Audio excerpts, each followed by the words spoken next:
Maganda rin mga bossing, sa naghahanap po dyan ng SUV, 7-seater, diesel engine, automatic transmission, same time, naka 4x4 unit mga boss, and business class ang dating yan mga boss. Eto, available tayo mga bossing, with CASA record pa to mga bossing, or service record. Isa po itong 2018 Honda CR-V mga bossing. Ito po yung top of the line mga boss. 2018 yung kanya year model, pero 2019 to acquired, or 2019 to nabili mga bossing ha. Kagandahan dito, naka Michelin tires, naka all wheel drive mga bossing, tapos two-tone mags yan, LED mga ilaw mga boss. Tapos ito mga bossing is naka power seat, naka leather, naka factory leather yan mga bossing. Tapos meron siyang panoramic sunroof mga boss. Okay, yan, explain natin lahat yan mga bossing. Naka power tailgate na rin yan mga bossing, offline navigation. Ito yung kanyang tailgate mga bossing, oh. 100% na walang basag yung mga ilaw, and 100% na hindi to binaha mga boss. Oh, sa lahat na interesado mga bossing, price lang natin dito only 965,000 mga boss. Pwede nyo makuha, kasama na dyan yung transfer of ownership mga bossing. Oh, naka rough around yung kanyang pinaka scratch free na side protection mga boss. Yan, Michelin tires pa mga bossing ha. Sa lahat ng mga nagkaka-interest, ito, pasulyap tayo ng konti mga bossing. Hindi na tayo magpo 0.5 kasi medyo makulimlim na mga boss. Aha. Dito may camera sa kabilang side mga bossing. Easy go. Ito yung kanyang service record niya mga boss. Papakita natin yan, may wood accent pa. Business class mga bossing oh.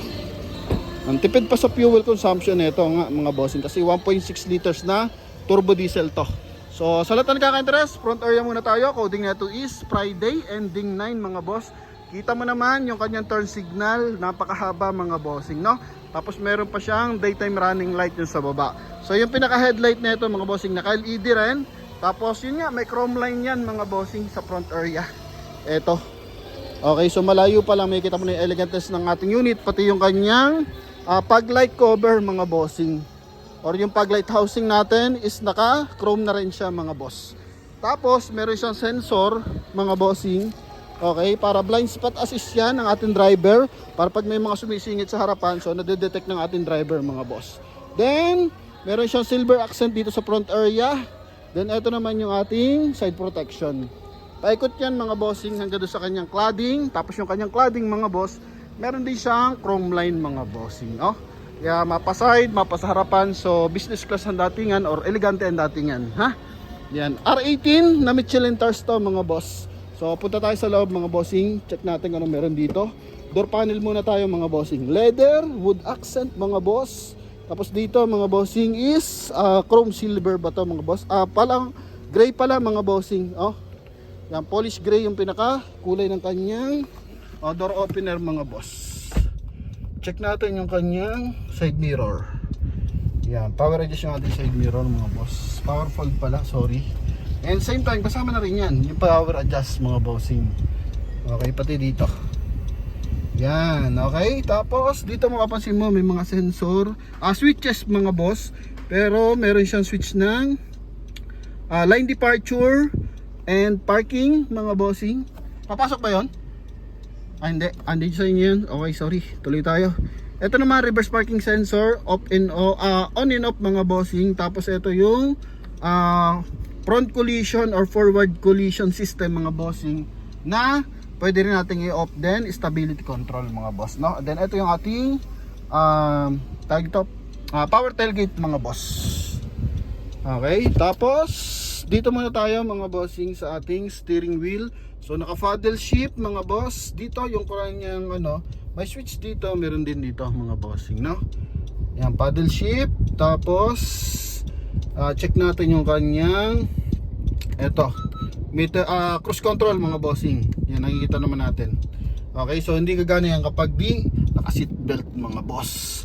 Then dito mga boss, may mapapansin ka, eto. So para yan dun sa kabilang side. So may lalabas siyang camera. Yan mga boss. Oh, yan, para at least pag nagre-reverse tayo, or kung gusto natin makita yung right side mga bossing, so mas mainam, may camera siyang sarili. Then dito is naka digital mga bossing, yung ating meter cluster. Mileage natin 48,088 km mga boss. Ang huling service record niya dito mga bossing is may nakalagay dito mga bossing 39,000 mga bossing last 2024. Pero ngayon, December 2025, meron din daw service record mga boss. I-check lang natin kung anong mileage yun mga bossing. So January 2026 pa lang naman ngayon mga boss. So fresh na fresh pa. Pa-service lang mga bossing. Tapos ito yung kanyang susi. Yan. So remote niya pala mga boss. Ito yung wood accent mga bossing. Okay.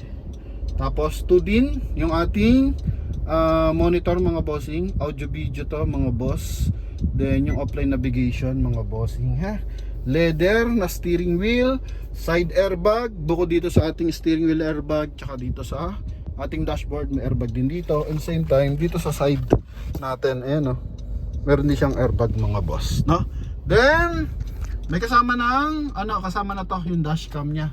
And eto mga bossing, yung kanyang rear view mirror mga bossing. Nag-automatic na rin tong nag-a-adjust ng liwanag ng bubuntot sa atin. Okay, so let's say mga naka-LED lights tulad natin, then medyo loaded, nakaangat yon. So tumatama yun sa center mirror mga boss or rear view mirror. So nangyayari, nadidistract yung driver mga bossing. So dito nililesen niya yung liwanag mga boss para iwas distraction. Same time, yung kanyang panoramic sunroof mga bossing. Okay, eto. So naka-close yan mga boss. So kung gusto natin is magpa hangin mga boss, punta tayo ng province. Yan. So pwede natin yung open o kaya mag tayo sunrise viewing yan. Pwede yan mga boss. Di ba? So business class mga boss. Okay? Tapos hindi na muna natin sara kasi medyo madilim na. Ito yung ating sun visor with mirror mga boss, with light. Original leather mga bossing. Kung tawagin natin factory leather mga boss. Ganda ng stitches niyan mga bossing ha. Oh, pati sa likod niyan mga boss. So good for 7-seater unit to. May armrest, papakita din natin yan mga bossing. Tapos dito sa kanyang dashboard, meron siyang polish block dito na accent mga bossing. Maliban sa wood accent. So napakainam. Tapos transmission natin, napakasimple ng gamitin. Drive, neutral, reverse mga boss. Pipindot-pindutin na lang. Tapos electronic parking assist na rin siya. May brake hold na rin siya mga bossing. Kumbaga automatic brake hold yan mga boss. So once na nakapindot yan, kahit apakan mo yung gas niyan, once na hindi to naka-release, so hindi siya aabante mga boss. So pag naman naka-on pala, pag naka-on is yan mga bossing, kailangan tanggal yun, matanggal yun nandito. Yan o. Eto.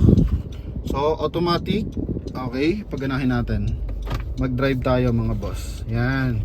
So kahit apakan natin yan mga bossing, pag naka brake hold yan mga boss, is kailangan adjust natin dito. Yan. Okay. Then kapag hindi naman, so may indicator. Yan. Ha? Pag nag-parking tayo, so automatic naka-brake hold na siya mga boss.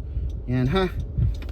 Pero ito, meron tayo ditong pinaka handbrake natin to, electronic electronic brake assist na mga bossing. Okay, or parking assist mga boss. Yan ha. Then pwede tayong mag eco mode mga bossing. Kumbaga kung gusto natin mas matipid sa diesel mga boss, so pwede naman. Yun nga lang, mas siya, kumbaga yung power ng makina mas mahina ng bahagya. So kung gusto man natin is naka D or sports mode mga bossing, so ito long press lang natin yan mga boss. Okay, unang pindot drive, yan may kita mo natin. So pwede kong mag eco drive dyan mga boss. Pwede mo tanggalin yan mga bossing ha. So mas patipid dyan sa fuel consumption. Tapos kung gusto mong gamitin yung sports mode, okay, yan pwede rin yan mga boss. Long press mo lang. So by the meantime, park muna natin. Then naka automatic brake na yan mga boss, no? Yan ha. Pag nilagay natin ng drive, okay, then dito lang, dito kasi yung kanyang mga boss yung kanyang handbrake indicator. Yan mga bossing ha. Yung nawawala-wala na yon. Okay, yan ha. Tapos dito is 12 volt socket. Then wood accent ulit mga bossing, cup holder, armrest na napakaganda mga bossing ang lalim Okay, ito removable pa daw to. Yun pala mga boss. Tapos may 12 volt socket din, tsaka USB port mga bossing. Ayan, ha? Okay, bango ng loob mga boss. Then, pakita na rin natin yung kanyang power seat mga bossing. Ito yung kanyang power seat, oh. Okay. Ayan. Oh, ha? Tapos punta tayo sa kanyang likuran. Yan, umaambon ng bahagya mga boss. Tapos silipin natin kung ng mga scratches niya. Yan lang naman, pero may isang transmission, makina, aircon mga boss. Yan yung the best na chine-check lagi ni Promote PH. Kasi yun yung major concern sa unit mga bossing. Ito naman is armrest mga bossing. Yung leather sa likuran mga boss, para hindi siya nauupuan mga bossing. Oh. Yung iba lundo-lundo na. Ito 2018 model. Kahit pa 2019 model to nabili mga bossing. Ilang taon na yung lumipas mga bossing, napaka-presentable pa rin. So napakaayos ng paggagamit, napakaganda ng speaker mga boss. Oh. Tapos wood accent. Yan. Oy, sara natin. Okay, tapos LED lights mga boss. Yung tail light niya, tsaka headlight mga bossing. Ito lang. May konti mga boss. May scratches lang naman. Tapos dito is apat ang sensor mga bossing. Apat ang reverse parking sensor with reverse parking camera pa yan mga boss, ha. Yan, para at least nag-guide natin yung driver maiwasan ng collision. Siguro ito mga ano na lang, mga small item na tumatama mga bossing. No, tapos na-adjust yung upuan natin para at least dumuwag dito sa third row mga bossing, ha. Yan, so good for 7-seater. Ito naman mga ilaw lang. Yan. Okay, tapos dito pwede rin siya maging ano mga bossing, additional storage. So forward lang natin 'tong bahagya mga boss. Yan, ha. Okay. Itong gulong natin mga boss, to para matanggal yung gulong, gagantuhin lang natin 'yan. Okay. Simple lang mga boss. Isang kamay lang gamit natin kaya marahan lang tayo. Yan mga bossing, ha. Kasi ito naman may hatakan para umangat. Nagdadampol yan para magamit natin yung ating spare tire kung sakasakali man, no? Mayan natin balik, medyo mabigat pala to mga boss. Oh. Yan.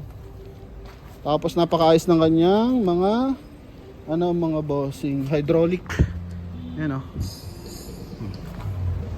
Wait lang, may tumatawag sa atin. Balikan natin, tapusin na lang natin to mga bossing, ha. Mabilisan na lang. May konting kilay. Yan, oh, karugtong ng ating chrome line mga boss. Okay. Mga maliliit na gasgas lang mga bossing. Yun lang naman. Pero walang malaking dent mga boss. Oh, ha? Sa loob, sobrang presentable mga bossing. Para hindi nagagamit ang unit. Kung tutuusin, no? Oh. Gara mga boss. Pati dito, oh. Sa front passenger side, sobra kakinis mga bossing. Oh. Siyempre, check natin yung engine bay. Ito yung camera. So kung malabo, linis-linisan nyo lang dito mga bossing, ha.